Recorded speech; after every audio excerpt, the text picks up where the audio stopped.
25 करोड़ से ज्यादा फोन इसमें आपको मिलेंगे। हम इसका डाटा देंगे आपको। हम कह रहे हैं प्रजातंत्र में वोट की चोरी देशद्रोह है। हाँ। और वोट की चोरी करने वालों पे देशद्रोह का मुकदमा भी दर्ज होना चाहिए। ये चोरी नहीं, ये गुप्त डकैती है। चोरी का चोर तो पकड़ा जाता है, ये तो डकैती है। डकैती भी गुप्त रूप वाली डकैती। इस वक्त की जो सत्ता है ये देशद्रोह का काम करिए। देशद्रोही सबसे बड़े ये लोग हैं।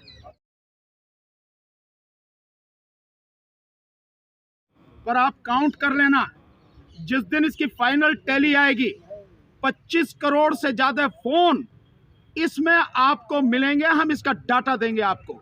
25 करोड़ से ज्यादा फोन आप देखना। हमें मालूम है कि कितनी गहराई तक आप लोगों के माध्यम से ये पेनिट्रेट किया हुआ है। गांव गांव से कहां से फोन। इसीलिए हम कह रहे हैं प्रजातंत्र में वोट की चोरी देशद्रोह है। हाँ। और वोट की चोरी करने वालों पे देशद्रोह का मुकदमा भी दर्ज होना चाहिए।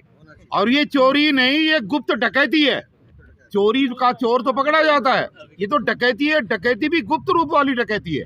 इसमें तो चोर का पकड़ना भी बड़ा मुश्किल है। अब आपके जो सवाल हो प्लीज आप लोग अपने सवाल करें। हिजम साहब कुछ बोलो। हाँ हाँ हिजम साहब थोड़ा एक सेकंड। जो ज्ञापन है हमारा आप लोगों को कैसे भेजा जाएगा, उसका लिंक वगैरह और कहाँ वो बताएंगे और कहाँ कहाँ जा है। चुका है ज्ञापन। दोस्तों बहुत बहुत धन्यवाद।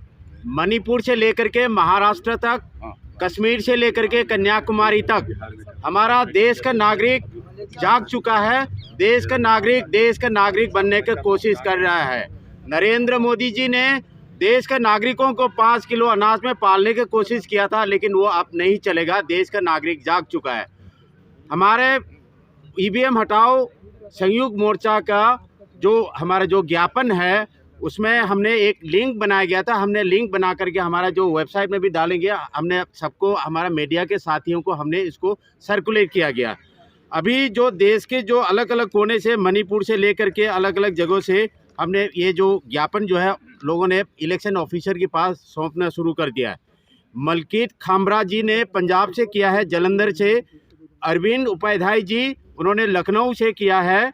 उसके बाद अरविंद उपाध्याय जी ने गोरखपुर से किया है। उसके बाद 2 जगह से, कौन सा, कानपुर से किया है। रहीबुल शेख ने असम से किया है।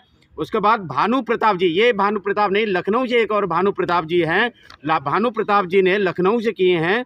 और लुआंग चा, ये मणिपुर से, इम्फाल से, जहाँ पर नरेंद्र मोदी जी ने लोगों को परेशान कर रखा पिछले मई महीने से। लेजरस गोम्स, ये कलकत्ता से हैं। ये उन्होंने जो ज्ञापन जो सौंप चुका है। मिस्टर जमशेद सलीम बिहार से ये ज्ञापन दे चुका है। आज भी कई जगह से आने का बाकी है। हम आने के बाद जो हाँ जी, डॉक्टर दुआ ने दिल्ली से दे, हाँ, डॉक्टर दुआ जी ने दिल्ली से दे चुका है, लेकिन एक्चुअली ये 25 तारीख से देना था। 25 को ही देना था, पर कोई बात नहीं, हाँ, दोबारा दे देंगे उनको। तो ये अपडेट है, जैसे जैसे अपडेट होते आएंगे हम आपको सूचित किया दिया है। देवरिया से, हाँ, देवरिया से, उसके बाद कानपुर से, मैनपुरी में दिया। सवाल जवाब कर लेते हैं, वो ज्यादा बेस्ट होगा। एक सेकंड, ये रतनलाल जी हमारा सुप्रीम कोर्ट का जो है एडवोकेट साहब है, बलराज जी हैं। ये देखिए सीनियर अधिकारी हैं, उनका भी बात रखना बहुत जरूरी है। बलराज साहब आइए। बलराज, इस वक्त जो काम कर रहा है ये देश की जनता का एक तरह से प्रतिनिधित्व कर रहे हैं। ये आंदोलन पूरे देश का है। पूरे देश के लोग इस आंदोलन से सहमत हैं।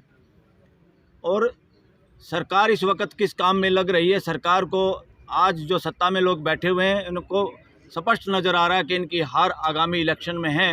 ये किसी भी तरह से ईवीएम को हटने नहीं देने की कोशिश में है, जुगाड़ में है।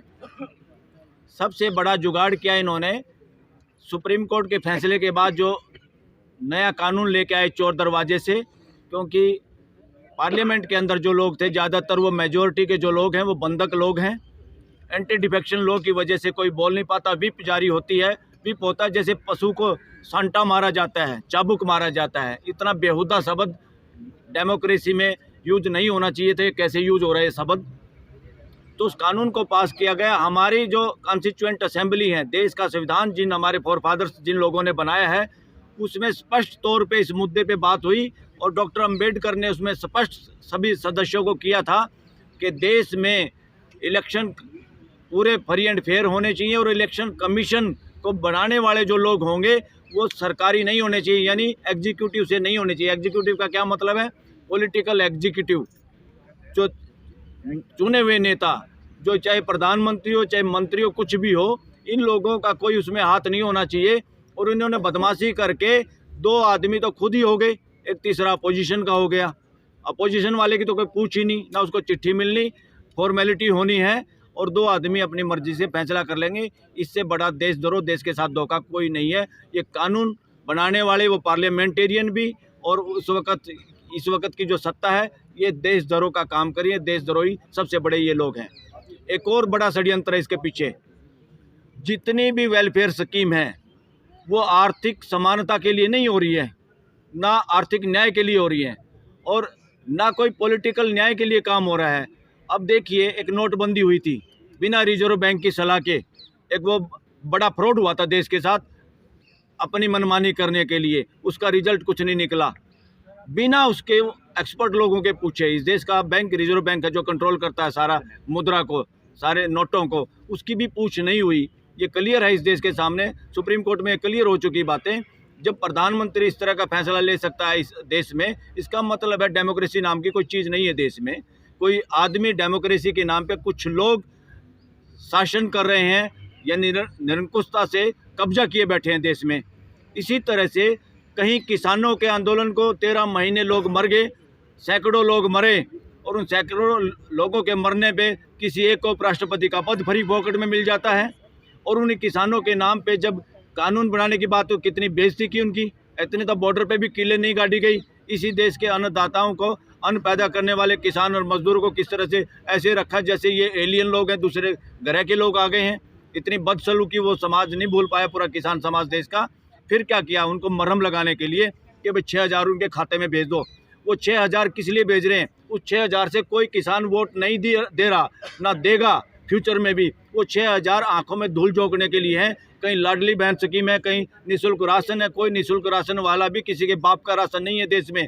जितने लोग अगर भूख में राशन की जरूरत है, तो इसका मतलब असमानता है, कहीं ना कहीं आर्थिक असमानता है, अपॉर्चुनिटी पे डाका है लोगों की। इसलिए नहीं, वरना सबको हाथ है, सब काम करना चाहते हैं और सब में योग्यता है, पूरे सिटीजन देश के योग्य हैं। ये ड्रामे क्यों हो रहे हैं पता आप लोगों को? ये ना आर्थिक न्याय के लिए है, ये सारा का सारा ड्रामा इसलिए है। ईवीएम रखो, ईवीएम में गड़बड़ करो, फिर क्या होगा? कोई सोचेगा, किसान सोचेगा फ्री राशन, निःशुल्क राशन लेने वालों ने वोट दे दिया होगा। निःशुल्क राशन वाला सोचेगा किसानों को 6,000 रुपये मिले, उन्होंने वोट दे दिया होगा। पुरुष सोचेंगे लाडली बहनों ने वोट दे दिया होगा। कुछ लोग सोच लेंगे, माहौल जो बनाया जा रहा है, यार ये तो राम मंदिर के प्रसाद खाने वालों ने वोट दे दिया, इसलिए हवा हो गई। ये फ्रॉड करने जा रहे हैं ईवीएम मशीन से, कोई हवा नहीं है। प्रसाद खा के ये लोग, कोई प्रसाद किसी का दिया हुआ प्रसाद खा के उसका गुलाम नहीं होता। कोई 6,000 रुपये ये किसान भीख कभी मांगी नहीं किसानों ने, ये ज़बरदस्ती दे रहे हैं उनको, भाई 6,000 दे गए। ये सारा का सारा क्या है? चोर, रेल के डब्बे में भी ठग लोग क्या करते हैं, प्रसाद में कुछ नशीली चीज़ खिला देते हैं और फिर सामान लूट के ले जाते हैं। ये सामान लूटने का सारा जुगाड़ ईवीएम मशीन है। ईवीएम अगर नहीं हटी तो इसी तरह जैसे सैनिकों की जो हत्या हुई, जो पुलवामा हुआ, जिसमें स्पष्ट अब कहा जा रहा है, जिसकी जांच तक नहीं हुई, देश के सैनिक मर जाते, जांच नहीं हुई और मिनिस्ट्री जहाज तक नहीं दे रही, उसका क्लियर कट एक तरह से आरोप नहीं। अब पूरा देश ये समझ रहा है कि वो हत्याएं साजिशन हुई हैं हमारे सैनिकों की। और फिर उस हवा में कि भाई पुलवामा के नाम पे वोट दे दो, वोट मिली नहीं पुलवामा के नाम पे, लोगों को बहम हो गया, लोगों ने सोचा वोट मिली होंगी, तब भी ईवीएम में गड़बड़ की बात है ये सारी की सारी। ये ईवीएम में गड़बड़ करके और ये सोचेंगे फिर राम मंदिर की हवा, कोई हवा हुआ नहीं है, ढोंग की इस देश में कोई हवा नहीं। हम सब लोग कहीं ना कहीं किसी न किसी कर्म कांड में हिस्सा लेते हैं, आस्था रखते हैं, मगर आस्था हमें गुलाम नहीं बनाती, ना हम किसी की गुलामी करते, ना हमने करी। और किसी राम के कहने पे हम जिंदा लोगों के हालात देख के वोट करेंगे या किसी पुराने बुजुर्ग के नाम पे, कथा कहानियों के किसी बुजुर्ग के नाम पे, उसके नाम पे वोट करेंगे? कौन इतना मूर्ख है? कोई नहीं है।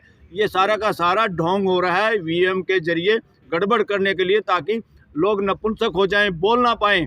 और नेता तो ज़्यादातर नपुंसक हैं।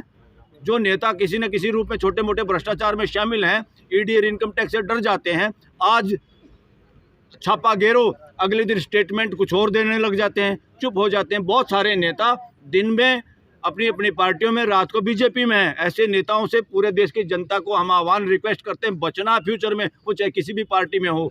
और ईवीएम के मुद्दे पे सारा देश एक है और संयुक्त मोर्चा में और भी बढ़ोतरी करनी पड़ेगी। देश के वो सारे संगठन जो किसी न किसी रूप से पीड़ित हैं, जो संघर्षरत हैं और जिनको कुचलने की कोशिश आज की सरकार कर रही है, उन सब लोगों से संपर्क हमें खुद करना होगा, क्योंकि अगर हम लोग इसमें इनिशिएटिव ले रहे हैं तो हमारी ड्यूटी है सबसे संपर्क करें। सब साथ आने के लिए तैयार हैं, चाहे वो किसान मोर्चे हों, चाहे कोई मजदूर मोर्चा हो, चाहे कोई सरकारी कर्मचारियों का मोर्चा हो, सारे के सारे लोग साथ आने के लिए तैयार हैं। इस मुद्दे को जब सारे इकट्ठे होकर लेंगे तो छोटी छोटी चिड़िया भी जैसे जाड़ लेके शिकारी का उड़ गई कहानी हम पढ़ते रहे हैं, इसी तरह से होगा। और ये मजबूरन नोटिफिकेशन जारी करना पड़ेगा। राष्ट्रपति द्रौपदी मुर्मू को आधी रात में उठाया जाएगा कि साइन कर दो, नहीं तो बेड़ा गर्क हो जाएगा, और तब जाके इस देश में बैलेट पेपर से इलेक्शन होगा। धन्यवाद। मैं निवेदन करूँ